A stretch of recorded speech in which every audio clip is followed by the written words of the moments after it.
The body was found in an alley behind St. Luke's Church, stabbed once in the neck, clean and deliberate. No wallet, no phone, just a note in his coat pocket.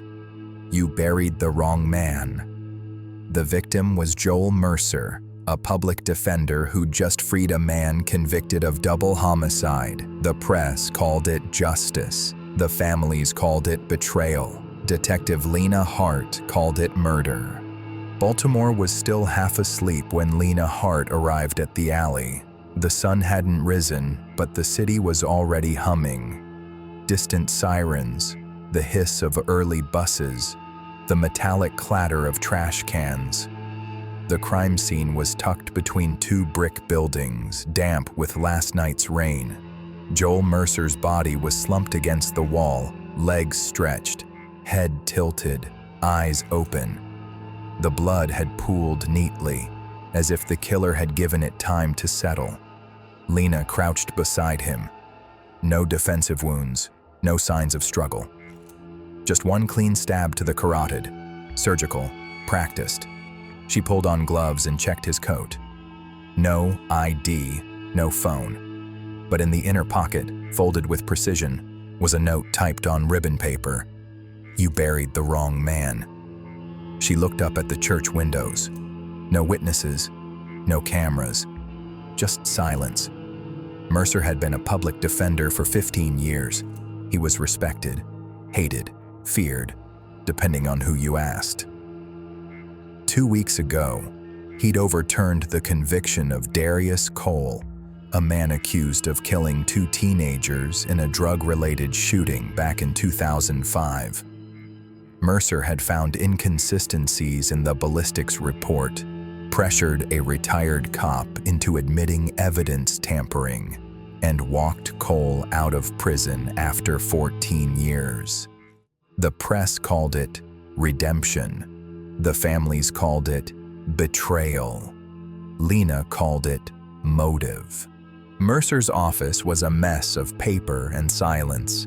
His desk was stacked with case files, coffee-stained legal pads, and a photo of him with his daughter, age 6, missing her front teeth, holding a balloon. Lena scanned the files. Most were routine: petty theft, drug possession, parole hearings, but one folder sat apart, clean, crisp labeled, Cole, Darius, 2005. Inside was the appeal brief, the ballistics report, and a list of witnesses. One name was circled, Elijah Brand.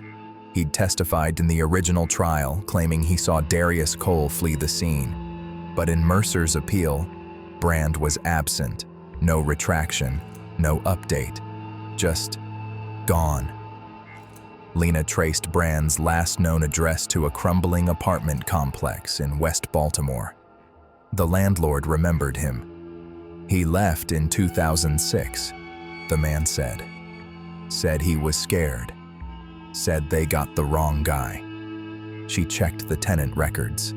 Brand had moved out 2 days after the trial. No forwarding address, no phone, no job history, just a void. Mercer had built his appeal without him. That meant he'd found something stronger, or buried something deeper. Darius Cole had gone quiet since his release. No interviews, no statements.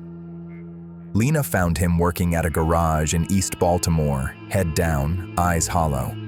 He looked older than his age.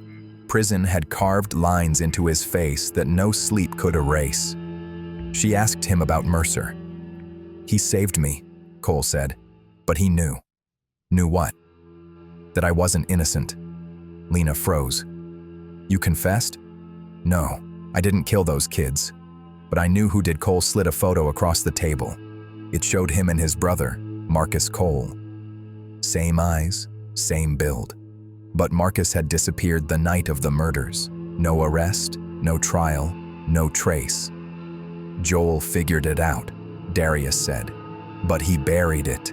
Said Marcus was a CI. Said exposing him would collapse a federal case. Lena felt the air shift.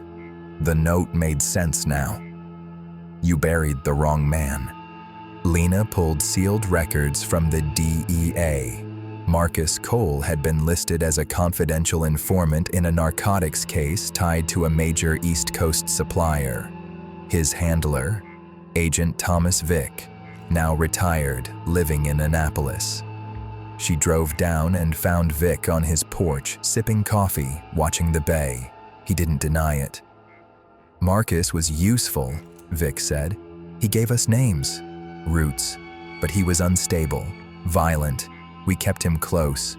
Did he kill those kids? Vick didn't blink. Probably, but we needed him. Lena stared at him. So Mercer covered for him? He made a deal. We gave him the evidence to free Darius. He kept Marcus out of it, and now he's dead. Vick nodded. That's the cost of silence. Lena left with a copy of Marcus's last known alias and a list of safe houses used by informants. One stood out, a halfway house in D.C. registered under a shell nonprofit. Marcus had checked in 6 months ago, still listed. Marcus Cole was living under the name James Rayner, working nights at a diner off Rhode Island Avenue. Lena watched him for 2 days. He was quiet, polite, never raised his voice, but his eyes scanned every room like a man waiting for a knock. She made the arrest at 2 a.m., no backup, no noise, just a badge and a pair of cuffs. In interrogation, Marcus didn't deny the murder. He owed me, he said. He promised I'd stay buried. Then he started talking to reporters, started asking questions. You stabbed him. One cut. Clean. Like he taught me. Lena stared at him. You killed 2 kids. You let your brother rot. And you murdered the man who saved you. Marcus leaned back. And now you'll bury me too. Marcus Cole was charged with 3 counts of murder. Darius Cole testified against him.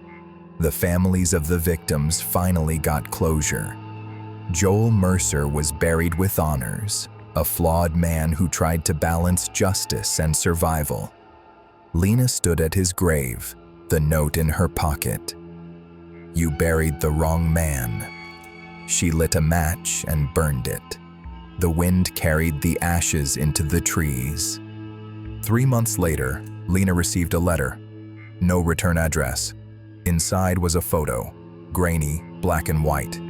It showed Marcus Cole, age 17, standing outside St. Luke's Church.